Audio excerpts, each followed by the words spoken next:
En la época en la que Víctor Hugo comenzó a escribir su novela, 500 años después de haber sido construida, la Catedral de Notre Dame de París estaba completamente deteriorada. Su arquitectura era considerada anticuada por muchos, sus vitrales opacados y su techo enmohecido. Para el mismo autor, la iglesia podría llegar a desaparecer de la faz de la tierra algún día y, sin embargo, escribió sobre ella.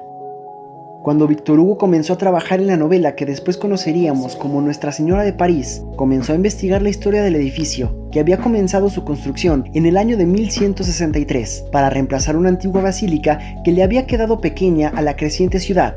Este espacio, la isla de la Cité, era el mismo lugar donde se había celebrado ritos celtas y donde se había erguido un templo romano al dios Júpiter. 300 años después de que iniciase a construirse, en 1345, finalmente se concluyó el ícono gótico. Notre Dame había sido dañada y vandalizada muchas veces. En 1548, los hugonotes, protestantes franceses que participaron en las guerras de religión, consideraron las estatuas de la catedral idólatras y destruyeron varias. Más tarde, en 1793, durante la Revolución Francesa, volvió a sufrir por conflictos políticos. Esta vez, muchos de sus tesoros y reliquias fueron destrozados, y las estatuas de reyes bíblicos que los revolucionarios asumieron representaban a la realeza francesa fueron decapitadas.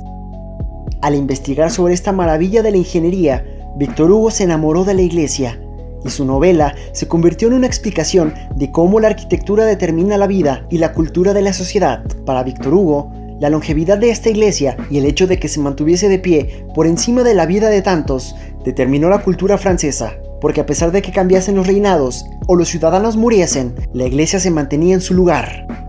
Al haber sido construida por las manos de varias generaciones, para Víctor Hugo, Notre Dame supera lo que una sola persona es capaz de lograr y representa el poder de la sociedad. Para cuando terminó de escribir, el autor consiguió su cometido. Su novela se volvió un éxito y llamó la atención del pueblo francés. En 1844, el rey Luis Felipe ordenó que se restaurase la obra arquitectónica, logrando que ésta recuperase su importancia ante la sociedad francesa. La iglesia, hoy en día, albergaba reliquias del catolicismo y obras de arte representativas de la historia medieval.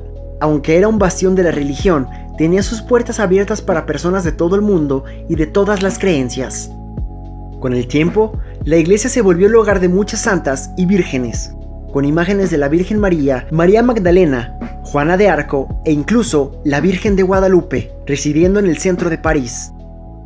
El incendio del 15 de abril del 2019 destruyó algunos de los símbolos más preciados y el proceso de apagar las flamas fue lento y tortuoso para aquellos que miraban cómo se consumía el tejado de la catedral. Sin embargo, la estructura de la iglesia se sostuvo, como hizo en aquellas veces pasadas, y quizá se pueda volver a erguir una vez más.